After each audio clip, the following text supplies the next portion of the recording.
Hello, everybody, and welcome to this next Liverpool Chamber of Commerce webinar, Healthcare and the Future, a Liverpool USP. My name is Rich Smith. I'm Business Engagement Manager for Liverpool Chamber of Commerce. I won't be moderating today. I'm just doing a couple of housekeeping things before we pass over and get started and everything. Just wanted to mention to people that we will be recording the session today, so I just wanted to let you know about that. We will be passing that out to anyone who's interested in having a copy of it afterwards. The panel today is absolutely fantastic.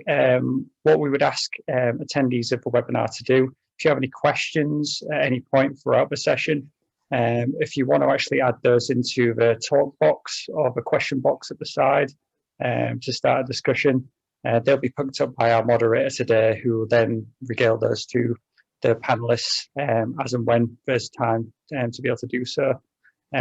So without any further ado, I'd probably do best to pass over to our moderator for today, Paul Chapeau, who's the CEO of Liverpool Chamber of Commerce. So over to you, Paul. Thanks, Rich, and good morning, everyone.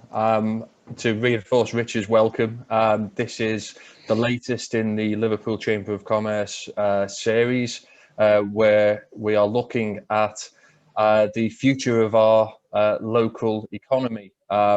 Today's session is entitled Healthcare in the Future, a Liverpool USP, and is another part of our Restart, Recover, Renew programme as we look at the various responses from different sectors to COVID-19, and we look to the future of our city through and beyond the immediate crisis point.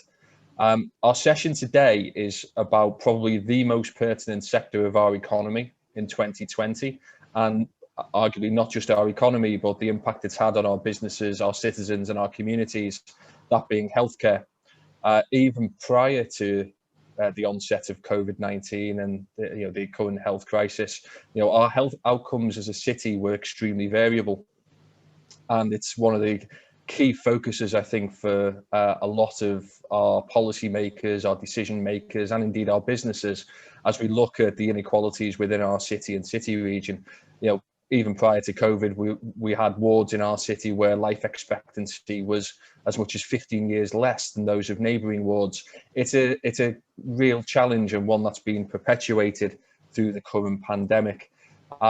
There's no doubt about it as well, on a national scale, the health of citizens has been a substantial focus for everyone. As businesses and citizens of our city, the impact upon our businesses, jobs, education, mental and physical health have been almost universally negative as a result of the period we've been in. And yet, emerging from several years of strategic planning and investment is an increasing specialism in our city on health and health care that is increasingly likely to be at the forefront of our period of economic recovery, and most likely a USP for Liverpool going forward. So we intend for this session to be one of positivity as we look ahead to the exciting and innovative opportunities presented by this developing specialism within our city and city region. But of course, we can't go through this next 45 minutes to an hour without considering the implications of coronavirus to date on our panelists' businesses and our wider economy.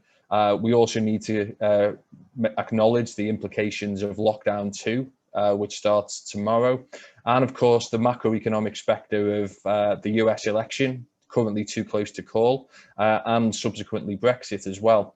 So that's the context within which we are having this event, and I hope that viewers either live or on the recording are tuned in to the correct session. It should be a great hour, and we've got a great panel to share their experiences and also their different perspectives on healthcare, and I'm sure you'll be impressed by the calibre of speakers we've got.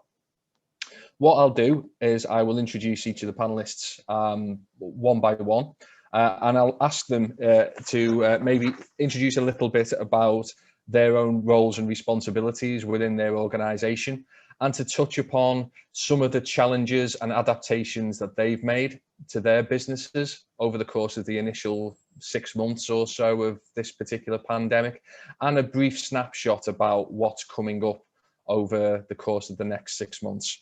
So if I may, I will first introduce Mike Moran, who is the Chief Executive of Rutherford Health. And Mike, I can say that it's almost 3 years to the day since you addressed our annual dinner, at which point you were in the development of the Rutherford Cancer Centres, and here we are 3 years later, where you are an integral part of the development of our health and healthcare ecosystem. So if I can, Mike, if I can turn to you in the first instance to talk a little bit about where you're at, some of the challenges that have impacted upon you and how you've overcome them, bullishly, I'm sure, and to give a bit of a snapshot of where you are and where Rutherford are in the context of healthcare in this city, please. And you're on mute. Yeah. Thanks, Paul. Well, look, thanks for that introduction. I do remember the dinner very well. It was a great event, as chamber events always are, and I'm delighted to be a guest on the panel today. And I think healthcare in the city is always important. Being born, raised and schooled in Liverpool, I'm very aware of the health inequalities that we've suffered over many generations and the impact that that has on future generations. And it's good to be part of the solution as opposed to part of the problem. So, you know, I am Mike Moran, I'm Chief Exec and founder of Rutherford Health. We're a public listed company listed on the NEX exchange. And it always seems rather unusual for me to be saying that, you know, a very young company, only 5 years old, but we punch well above our weight. We've raised over £250 million in equity to build this network of cancer centres. We now have 4 cancer centres operational.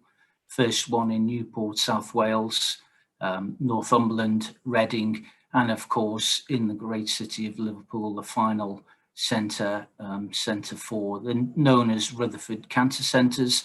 And in each of the centres we offer scanning, so ultrasound and mammography, imaging, so MRI and CT, and then also the treatment regimes, immunotherapy, chemotherapy, radiotherapy, and high energy proton beam therapy. So we offer something right across the pathway. During COVID, we've seen a significant decrease in cancer referrals right across the UK, and that's not just in our centres.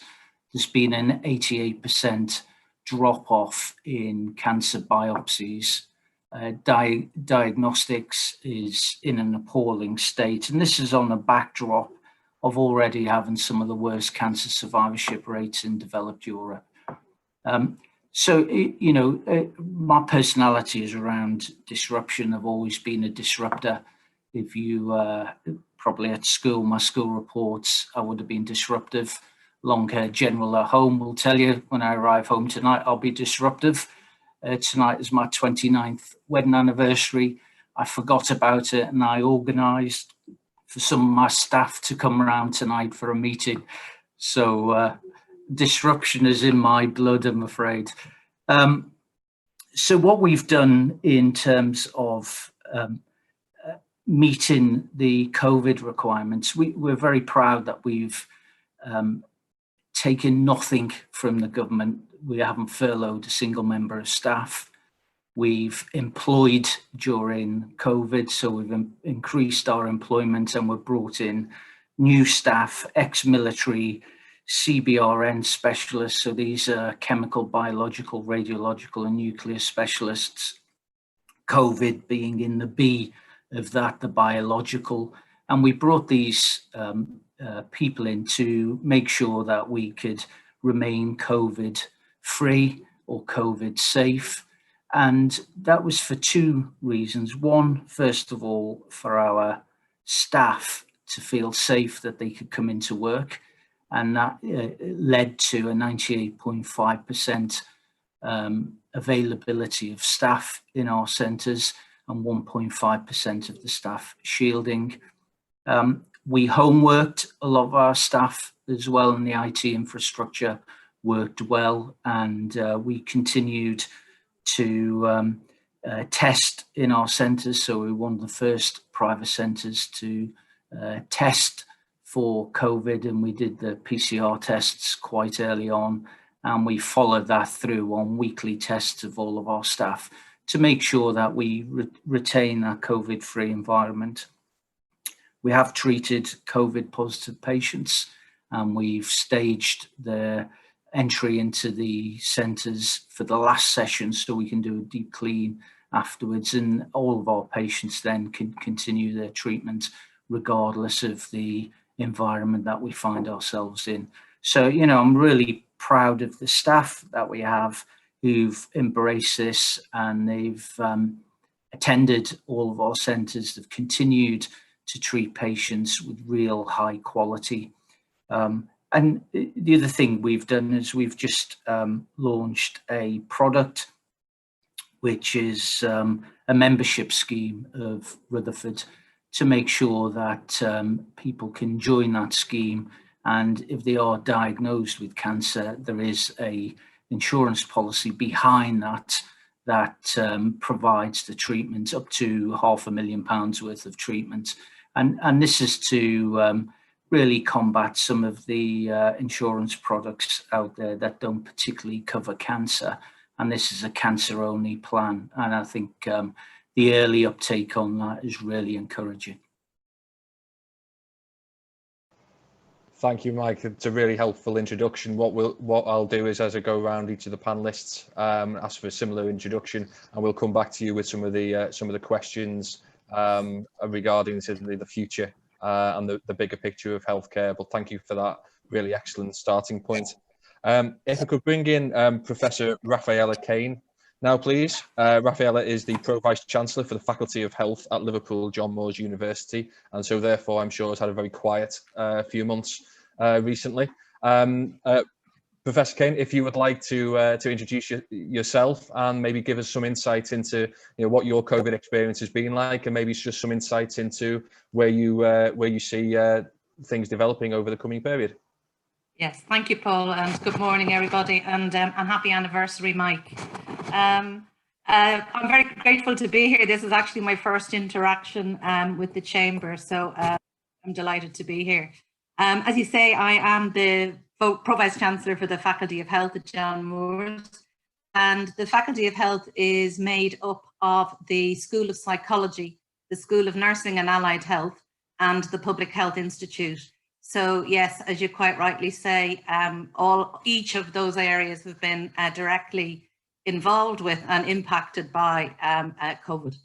We have over 5,000 students in the faculty and somewhere between 250 and 300 staff, depending on what day we count. And we are one of 5 faculties in the institution. I think it's important to say that all of our faculties are interested in health and healthcare and life sciences. And we're bound by our Institute for Health Research to ensure that we capitalise on all of the health interested research and activities from our engineering faculty, science, business and law, and indeed arts and professional studies. So there is a significant interest in healthcare, both locally and globally across the institute. I'm very lucky in part of my role to be part of the Liverpool Health Partnership Board, working with the Growth Platform and the Combined Authority on the Health and Life Sciences Board, and indeed working with the Innovation Agency. And certainly I'm aware that in the last few years, we are achieving a more collective momentum, I think, across the city region in tackling health, and particularly the health outcomes in the city region. Most recently, of course, in the last 6 months, we had to pivot very quickly with the first lockdown to 100% online provision of our education. I am delighted to say we did that quite quickly. We've been investing in our technology for quite some time. And really, it was more the cultural shift and the experience of both staff and students that required, that kind of nurturing. We also moved very quickly to look at how we could undertake a lot of our research online. So, for example, in our Public Health Institute, there's a lot of research into nightlife, violence, crime, addiction, and how you can engage in research that doesn't allow you, or the pandemic doesn't allow you to be out and about in the community. We also, across the institution, refocused quite a lot of our research onto COVID, ranging on things from lung injury, physiological research, right through to household surveys, looking at household responses to lockdown, to the pandemic, domestic violence, impacts on health inequalities. So a full range of activity across the research portfolio. We were, as you can imagine, with the School of Nursing and Allied Health, which is one of the largest in the region, very active in deploying people to the NHS very quickly. There were central decisions made about paid deployment, which received a lot of press coverage at the time. One of the things I think we should be proud of all the time in Liverpool, and I say this as an outsider, as you can tell from my accent, is the people in Liverpool and the way people in Liverpool respond. And the Northwest generally actually deployed the highest number, the highest proportion of student nurses, student midwives and paramedics in the country. Cheshire and Merseyside were actually the highest within that. So I think that's a huge achievement and made a significant contribution across the city. I suppose the challenge was ensuring that all that happened while maintaining the health and well-being of our staff and our students, working very closely with the NHS. I meet with directors of nursing every single week. I represent the 4 HEIs from a nursing and allied health professional point of view, and looking at how the NHS governance changed in terms of the out-of-hospital cell, the in-hospital cell, and indeed how the acute sector started to work quite differently with the community environment and with the private and voluntary sector. And I think going forward, that will be one of the big issues, one of the big benefits from COVID, that we had to respond right across the board in education and in healthcare, really very quickly, and break down very quickly some of the barriers that might have been more visible prior to the pandemic. The next 6 months, well, obviously we're heading into another national lockdown, although as you all know, we've been in tier 3 for the last 3 weeks, I think it is now. We are obviously concerned with how to ensure right through the year that students are getting the best experience. We're very concerned with how our students contribute and experience their time in the NHS. We are also keen to ensure that we don't stop as an institution, that we're also focusing on our strategic objectives and our plans for the future. And of course, looking at what is our role in Liverpool City region as it changes, and our particular focus on health inequalities. Fantastic. Thank you so much for that overview. Lots of threads to pick up. I've been writing furiously and circling points and such, and I'm sure we'll revisit some of the key points that you've brought up in the subsequent question and answer segment. If I can turn to Sue, please. Sue Weir is Chief Executive of Medicash, a long-time supporter of the Chamber. We're a massive supporter and indeed a customer of Medicash as well, and clearly a very interesting time for her business as well. Sue, if you can, the virtual floor is yours. You're on mute.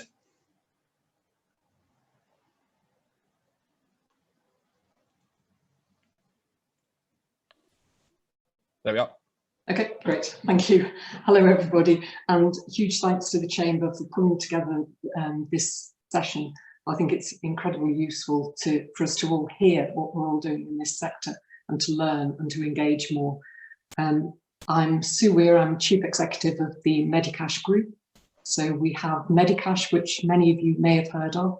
So that's a health insurance, but it's a affordable health insurance. So we wouldn't necessarily cover all the big expensive health items, but we cover your everyday health.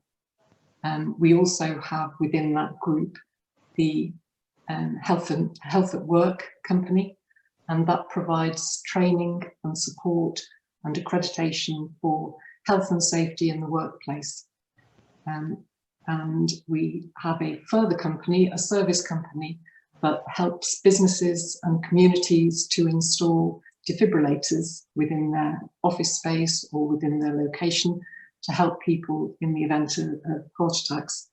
And finally, we have a foundation trust which supports charities, hospitals, and so forth in the health area.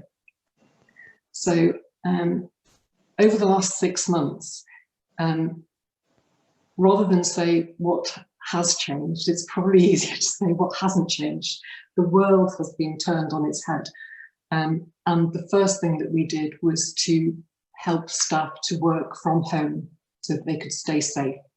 And fortunately, in the same way that Rafaela's organisation has benefited from the IT developments that they've brought in over the last few years, our group has done exactly the same. So we were able to work very streamlined from home and to maintain the services that we have.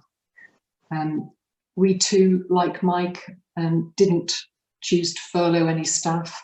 We wanted to keep everybody treated the same within the organisation, and rather than furlough, we actually took the opportunity to use that time to carry out a lot of training so that everybody is completely up to speed with training.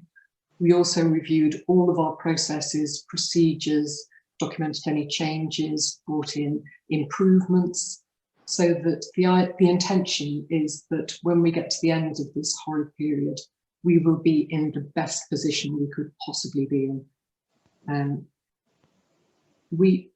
Through our charitable trust, we recognised that not only were there extraordinary demands on the care service and the issues that lack of PPE were providing, but also that charities themselves were struggling through either lack of funds because no one could fundraise, but also through extra demand because of the extra pressures that the pandemic was providing.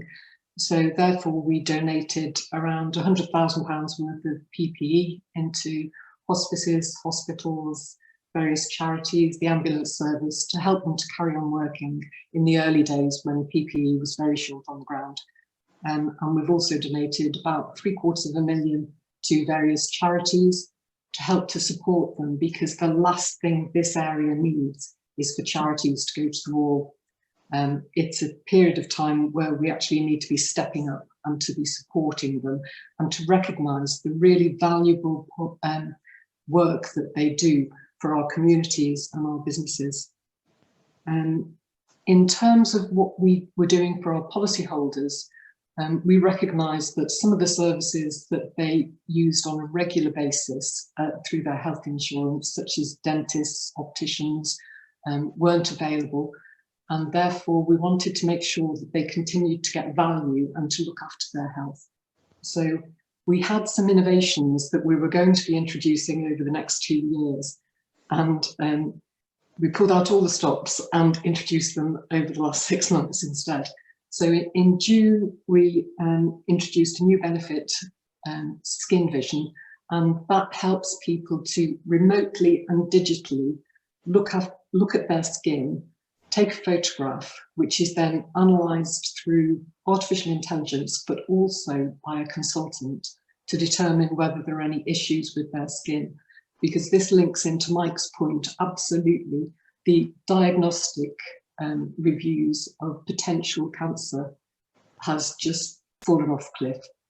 And this was one area that we could introduce a benefit to our policyholders that would help to address that, so that the app can recognise any potential cancer issues, and those photographs and report can then be sent on to their doctor or to a consultant to help in that process. So it just helps to speed it through the analysis section.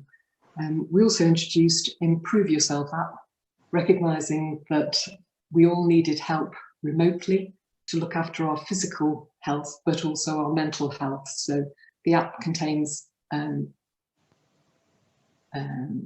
products such as helping you to work through mindfulness, helping you to sleep better, helping you to exercise, and just to generally look after your physical being and mental being. Thanks, Paul.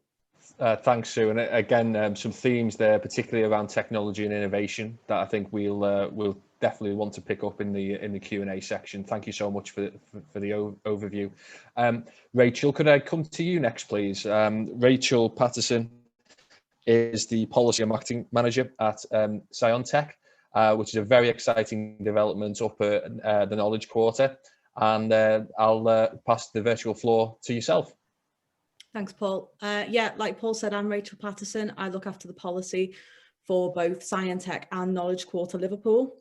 So to explain what they are, Knowledge Quarter Liverpool is the 450-acre innovation district that is located in the heart of Liverpool, and Sciontec is the spin-out development company that sort of sits hand in hand with it. And I guess for us, the last 6 months have been extremely busy.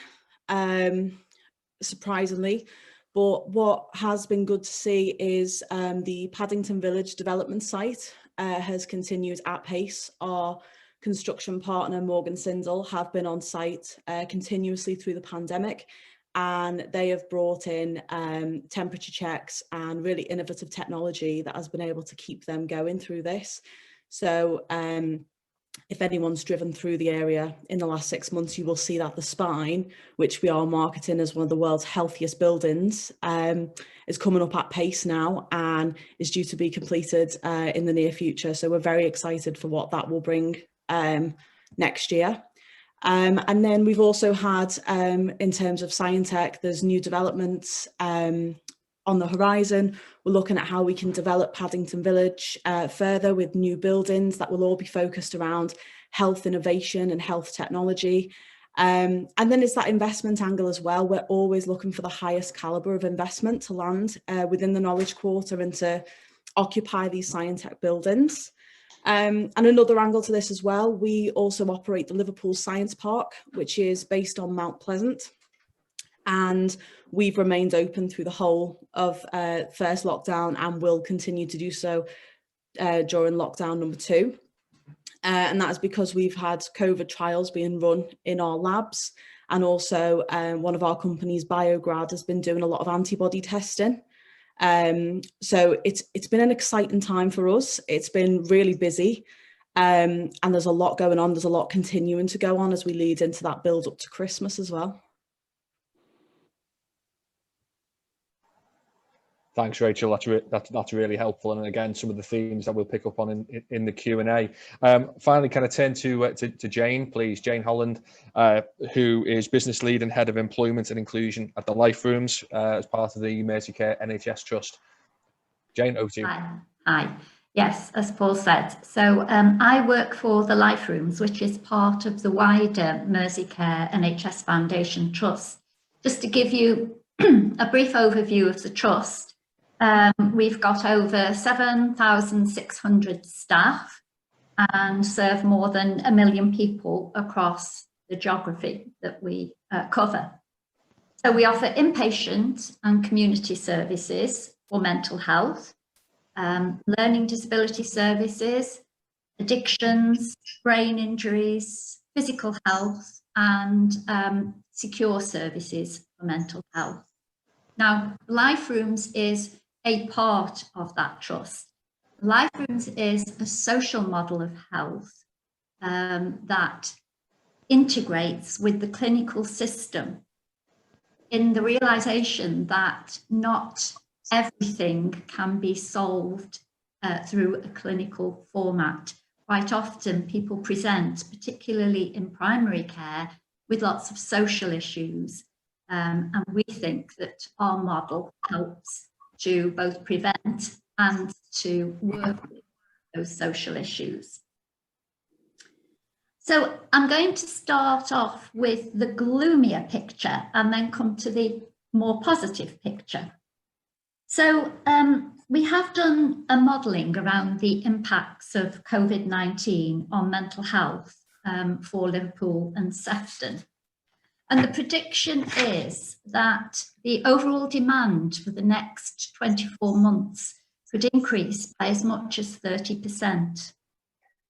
Most likely, the referrals will be for patients with long-standing physical conditions, long-term conditions, those struggling with the psychology of COVID, the lockdowns, the economic change, etc., and increased anxiety, depression, PTSD, and loneliness, suicidal ideation, and self-harm issues. So that's quite a gloomy picture, really, but sadly, a true one. So we think that a system response will be needed to address this, of which the Life Room social model of health will be a big part. That's in the preventative agenda, so through activation of individuals and communities to look after and self-manage their conditions, to actively be involved in promoting solutions for their social problems. And prior to COVID, we were a very face-to-face operation. We had pathway advisors, sometimes referred to elsewhere as link workers, who helped people to access services such as learning, debt advice, housing issues, etc., to help through their social problems. And they did that face-to-face from our buildings in Walton, Southport and Bootle, and also across peripatetic sites. We also had a learning offer of over 100 courses for people to join in small groups or could have one-to-one sessions. Things like managing your anxiety, building your confidence, healthy eating, healthy exercise, etc. So the big challenge for us was that we were a very person-centered service and a people-facing service. So how were we going to adapt to providing those services in COVID? So the trust itself put into place, I guess, a programme that said that people who weren't patient-facing, i.e. corporate services, would be working from home for the foreseeable future. We didn't think that we fitted into that, even though we're not a clinical service. So we had COVID risk assessments and made all of our buildings COVID safe so that our staff could come in and deliver the services, both the pathway advice, the social prescriptions and the learning offers from those buildings. Obviously, they've had to be online. Our pathway now deal with the social prescriptions over the telephone and on occasions through things like Zoom or Attend Anywhere. We've introduced a learning platform which has over 30 courses on that, so people can join. They can access the courses anytime they wish. And we also do Zoom sessions such as coffee, chat, get together for our volunteers. So a whole different way of working for us. And the reason that we chose not to close and to have our staff working from the office was because, as you can imagine, even pre-COVID, some of the stories that they're hearing, particularly the pathway advisors, are particularly harrowing. And we didn't want them to be at home without support taking those calls. So we felt that through the network of our clinical colleagues, we could offer them more support being in work. So I'm just going to finish up with some of our activities. These are our figures from April to August that we've produced during COVID. So we've made 6,105 telephone contacts. We have made 12,125 social prescriptions, so prescribed on to other organisations that you've been talking about earlier, such as third sector organisations. We've had 12,362 views on our learning platform. And 42 of our volunteers have given up their time to do what we call check and chat. So that's been with our service users who would pop into the life rooms during the normal course of business, and also to people who were vulnerable, isolated, shielding as identified by local GPs or our other partners. And those 42 volunteers have spent 1,680 hours chatting to people on a one-off basis or a return call if that's what people have wanted. So we're particularly proud of our volunteers for the COVID pandemic. Thank you. Thank you, Jane. I'm going to just pick up a point you made there about a 30% increase projected in demand for services, and I guess this brings us on to one of the key questions here. We've seen this almost perpetuation of inequalities both within the city and, of course, within this sort of north-south divide, and the challenge that COVID is ultimately going to exacerbate an existing problem. And I just wondered if maybe we could, maybe starting with Mike, if we could. Is a slightly provocative question. Is it actually a good thing that we now have this very tangible inequality front of house, so that we can actually deal with it? And picking up a couple of points that have been made by yourself, Mike, and also Jane, and how can Liverpool stitch together a collective response to some of these issues? Yeah, really good questions there, Paul. And I always view COVID as a catalyst for change, because I think change needs to happen. And as my granny and my mother would say, if you always do what you've always done, you'll always get what you've always got. And in cancer, that's some of the worst cancer survivorship rates in developed Europe. So we just continue doing the things that we've always done. It will always be the same. So, we need to embrace change and have some courage to take change to the areas where we feel most uncomfortable. And, my view is we need to take politics out of healthcare. Healthcare needs to be delivered where it's best being delivered, and whether that's in the independent sector or the National Health Service, it doesn't really matter to the patient, because what the patient is really focused on is the outcome.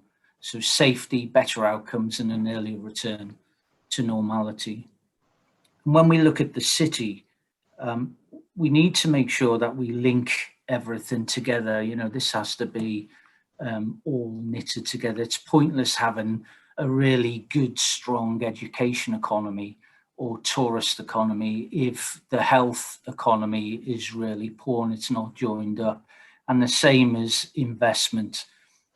In order to get some really good spin-outs in innovation out of universities, there has to be an outlet for those people to go in and have real quality jobs in the city where they're being educated.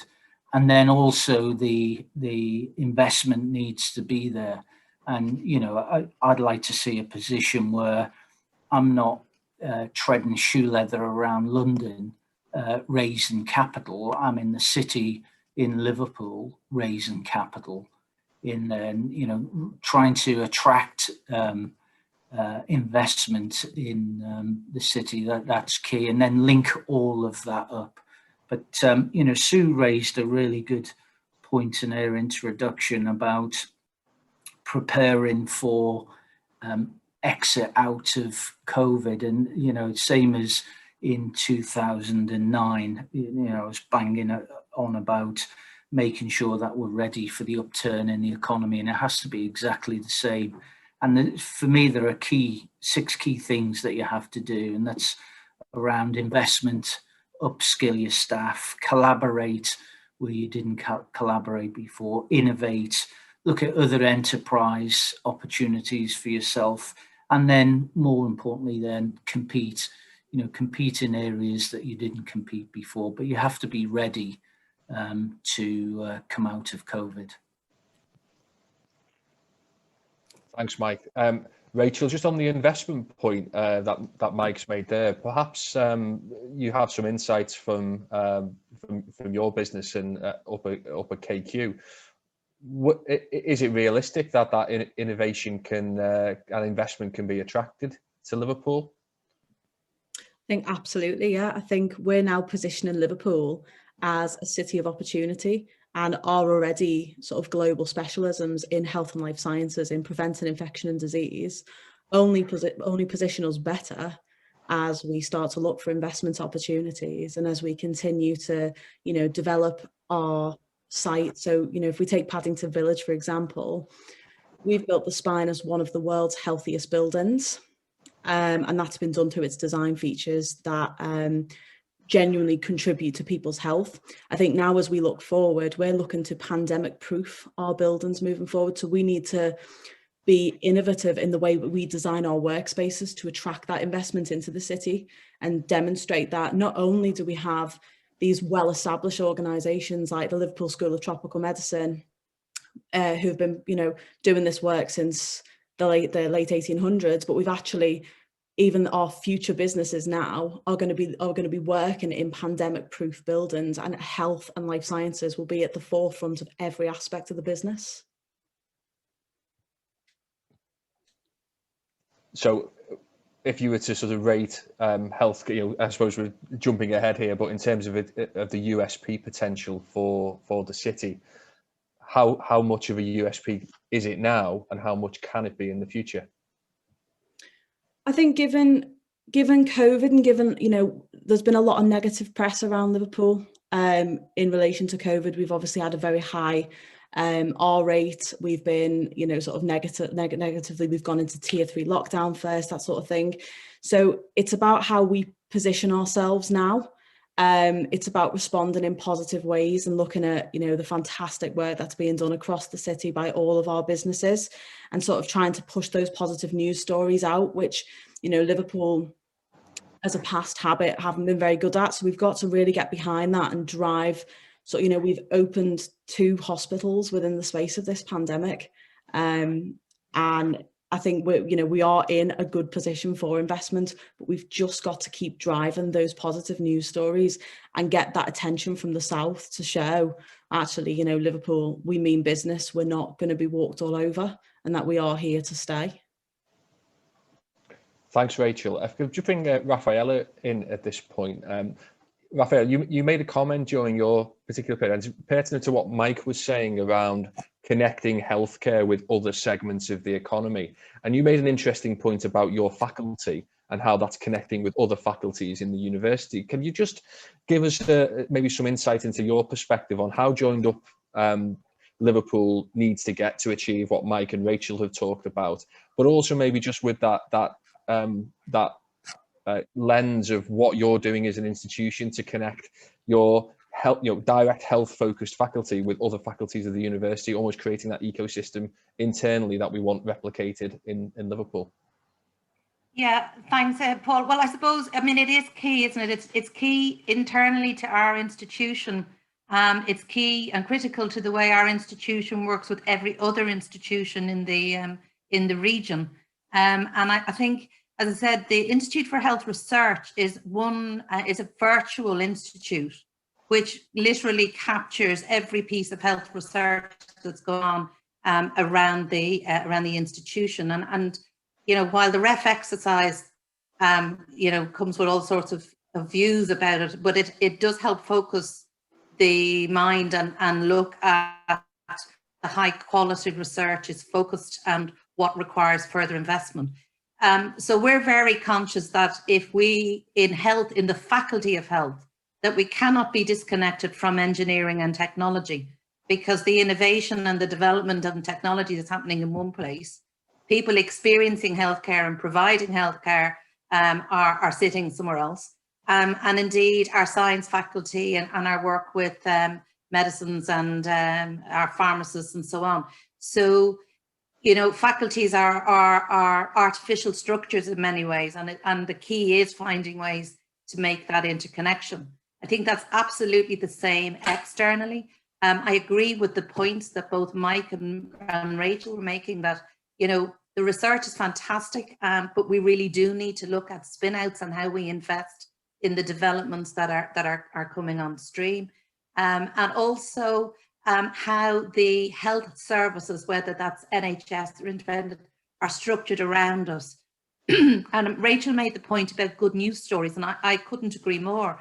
I think that's something, having lived in the South for a very long time, and not, if I'm honest, truly understanding that North-South rhetoric, and coming to Liverpool and really understanding the health agenda here in Liverpool, and the extent to which, to some extent, the NHS was fragmented, which, you know, the fragmentation of the NHS didn't help. Over the last, I think, 3 to 4 years, we've seen real differences made in how the NHS is structured. COVID has absolutely been a catalyst for ensuring that that becomes even more cohesive than it was before. And I think partnerships like Liverpool Health Partnership, like the Growth Platform, Combined Authority, trying to pull all of the diverse strands together.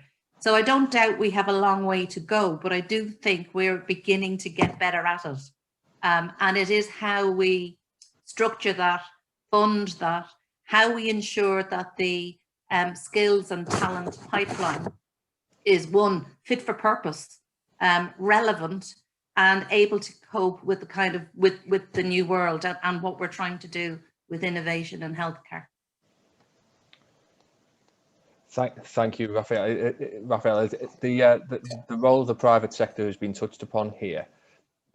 Under the position of catalyst for change that is being enacted here, what are the implications the panelists feel around the private sector and that relationship between public sector, private sector, academic institutions? How will that change adapt for the better going forward? That's open to any panelist who. Well, I suppose, as I said, I think the talent and skills pipeline and the relationship with the private sector is really key. So what does the private and commercial sector really need in terms of the talent and skills to drive forward this innovation? How do we work closer together so that we're not just producing people, but that actually there's a partnership in the development of that type of talent and skill? How embedded our undergrads, postgrads, and our researchers are in the private sector. So what does it mean to have an industry placement these days, and what is it you should be doing in an industry placement, and so on? So I think that's, from a talent and skills perspective, I think that's it. I think there are other things about how we drive forward collective innovation. So, for example, work that we're doing in the Living Lab at LJMU and the Faculty of Health, working with 300 small and medium enterprises, looking at real life evaluation of some of these technologies and innovation. So I think there's actually a whole host of ways we can and should be working together. And I think there's something right now about how we make the last 6 months count and how we take that forward. Fab, thank you. Mike, Rachel, I think you both had your hand up prior to Rafaela's admittedly excellent answer. Do either of you want to come in on this point? On Rachel, do you want to go in first?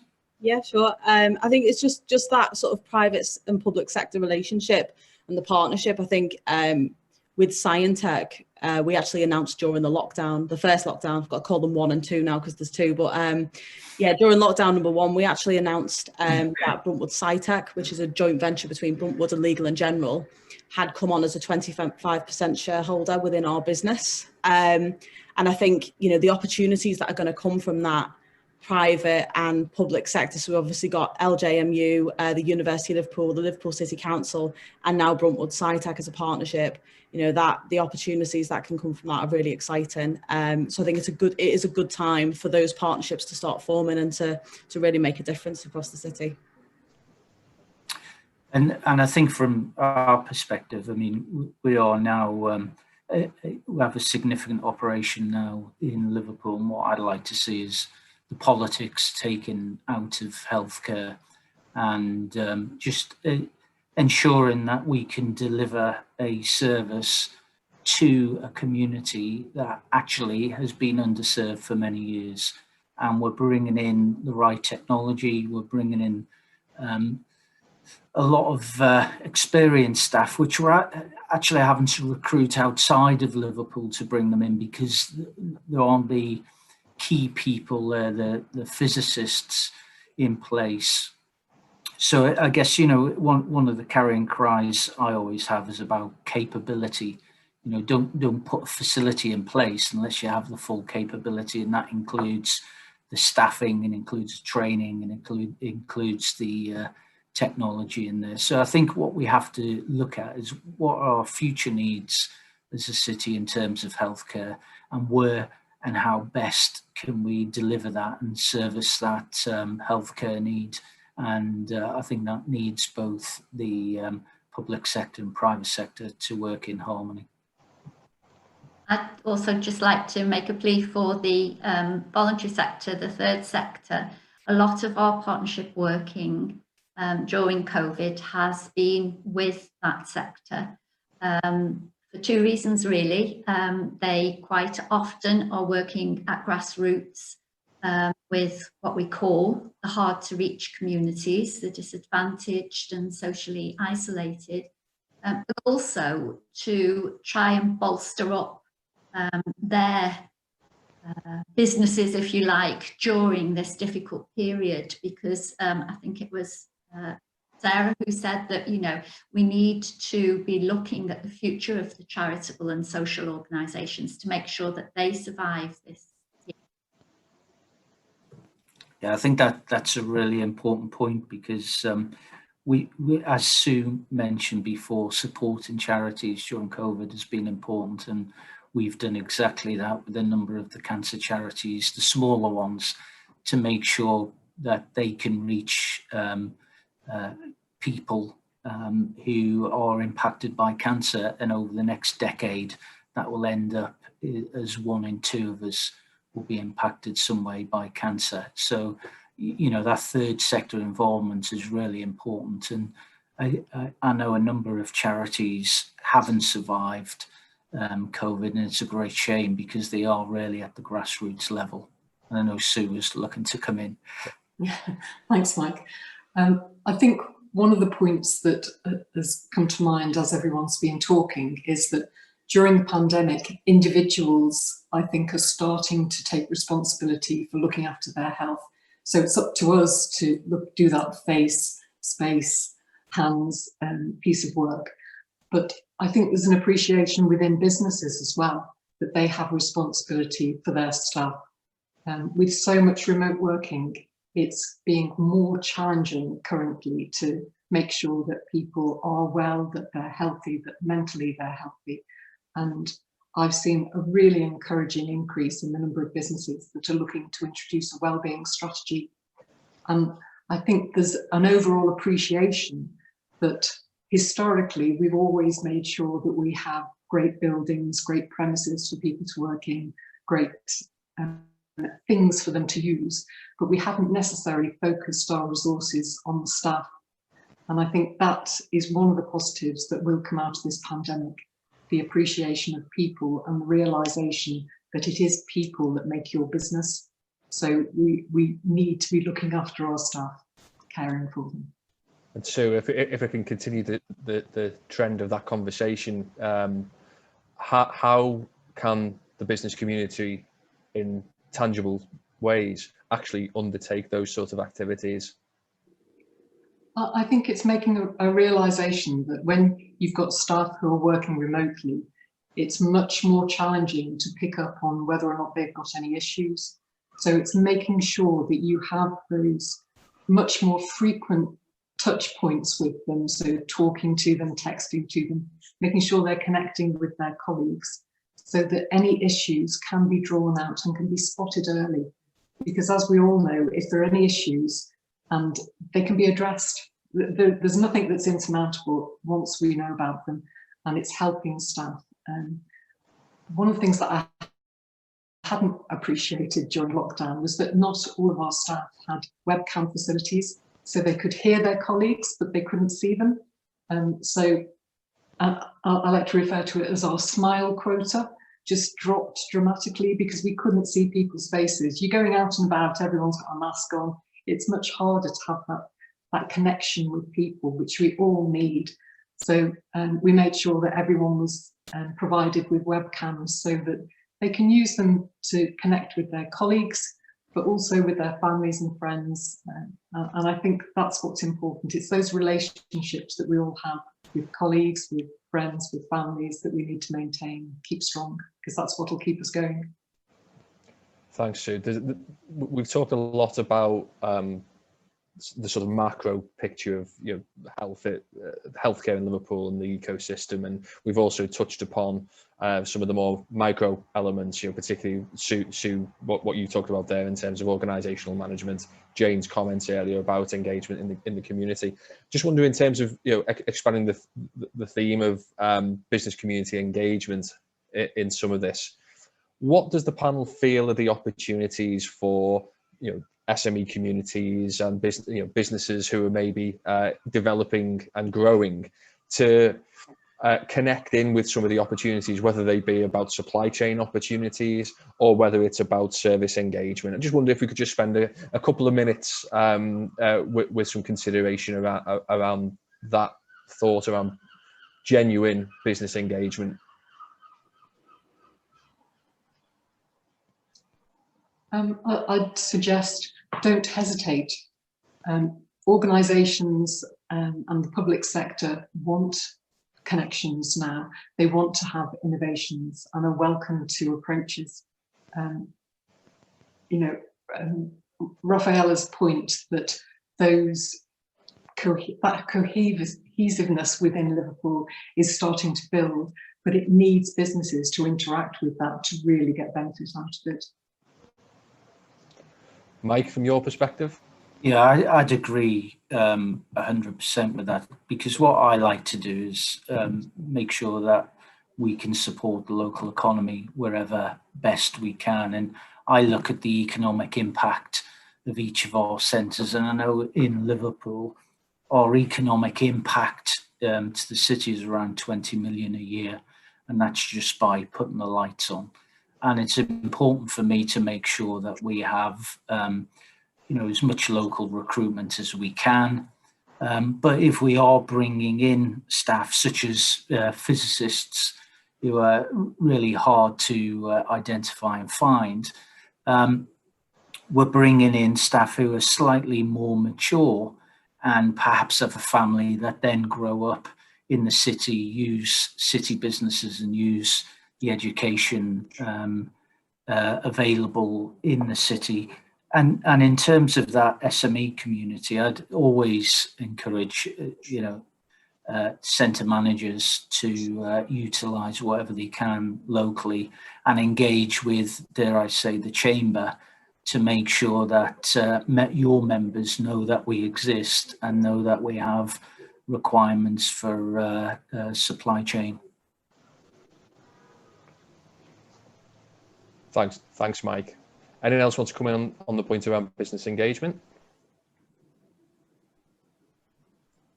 No problem. We've got the announcement about Liverpool being the location for the pilot scheme for mass testing coming up, and I just wanted to sort of get a feel from panelists about what opportunity that provides for us in the midst of a potential future exit strategy from the restrictions we're in at the moment, and also how does the panel feel that maybe is a representation of some of the pioneering work that's taking place within healthcare in the city, and how can it strengthen our position, given that we're talking about healthcare as a USP for Liverpool? Rafaela, would you like to come in on that point?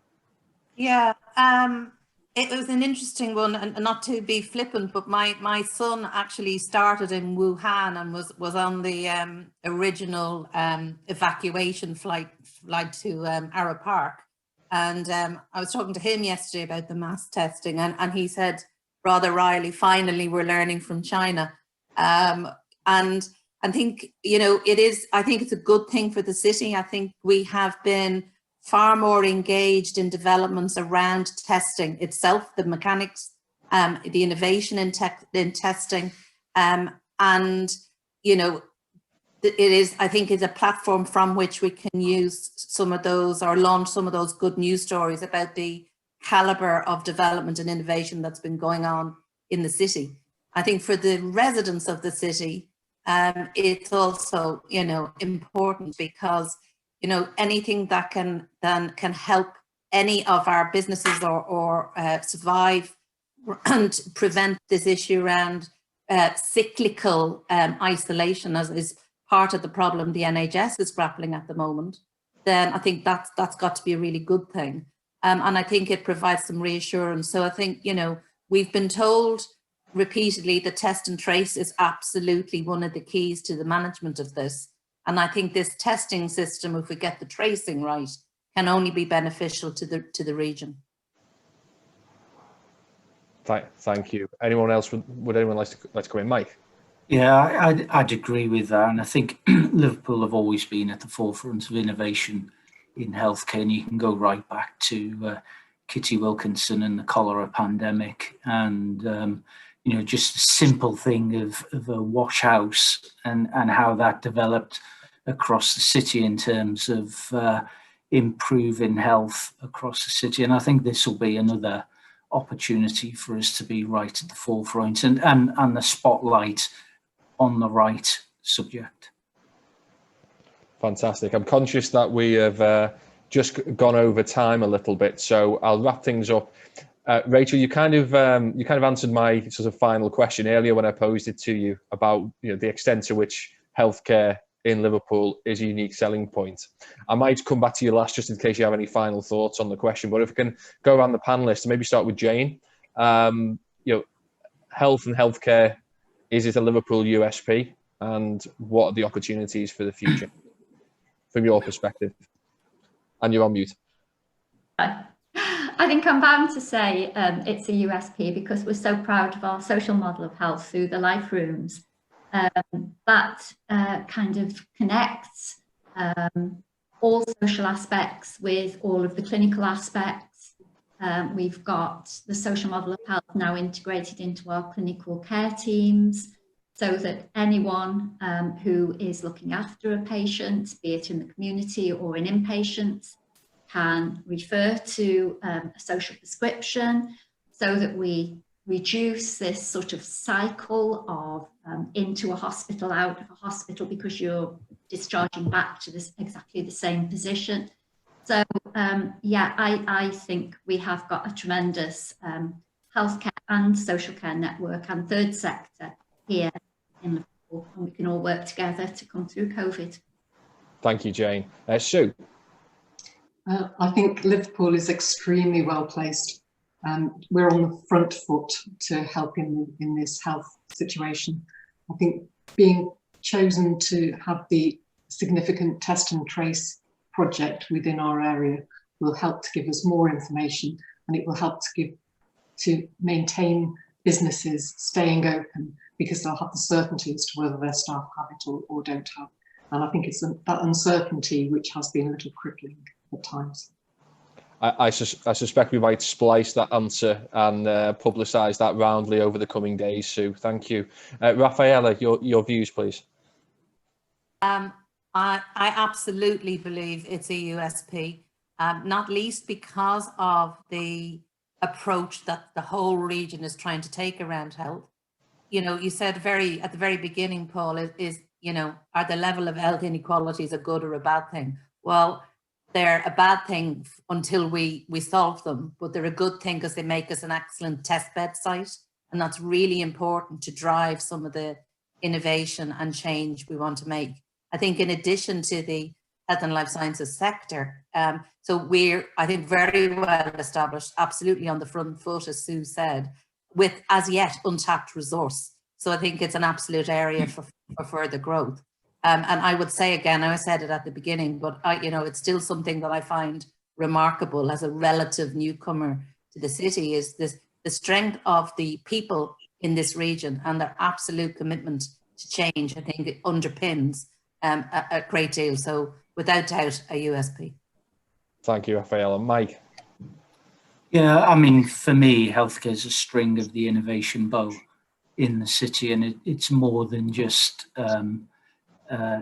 one single strand to that. And if you look at linking up education and tourism, and then think about health tourism, you know, served by 2 international airports, one in Liverpool, one in the other place down the road. It's a great city to come, and I'm pretty sure that we will be a hub for healthcare in the future. Brilliant, Mike. Rachel, over to you if you want to add anything to your admittedly excellent answer earlier. Yeah, I think it's just echoing what Rafaela said. I think we're uniquely positioned as, you know, a lot of people say, if you don't have the problem, how can you fix it? And, you know, we've never been shy to admit that our health outcomes are poor. So we are that perfect testbed site. And, you know, just to add something a little bit more to the end, I think, you know, whilst it's so important that we level up our healthcare and our sort of health facilities and that sort of thing, I think what we also need to look at is our people. And a lot of what causes health inequalities is the impoverished conditions that our people are living in. And that all ultimately is solved through employment. So we've got to keep pushing ahead with all these fantastic developments and all the fantastic work that's being done, upskilling our local people, getting them into employment, and ultimately pulling them out of these poverty-stricken conditions, which will uplift their health. So, you know, we are that testbed site, like Rafaela said. So, you know, we've got an exciting future, I think, to look forward to. And those health outcomes, if we do our jobs right, will be on the rise. Thank you so much for that, and thank you also to all the panelists. I said at the outset that we wanted this session to be positive, despite all of the challenging circumstances that we've all been through, that we are potentially going through over the next month or so. And can I royally thank the panelists for delivering upon our promise. As a summary, that was fantastic, and you know, I think we will make sure that particular segment is promoted loudly. I think we all need some real positivity at the moment, and you have provided that in abundance with some really insightful thoughts about the future of Liverpool and the role that healthcare has to play. So thank you all. Thank you also for those who've joined us for this morning. I hope you found it useful. You have 5 individuals on this panel who have said about the importance of business engagement in their various activities. Do please take them up on that invitation. To the panelists, I would request any content that you want circulating after this session. Please do so through the chamber and through the other networks so that we can get as much engagement with our business audience and community as we possibly can. Hopefully through the magic of technology, a slide will appear on the screen any second now, talking about the next session. This is where we check that Rich is still awake, and he is. So our next session, we have a well-connected session online on Friday at 10 o'clock, which is part of our monthly, I suppose it's supposed to become a self-help counselling group, but it's our networking session that has proven very popular over the years. We've taken it digitally, so that takes place on Friday.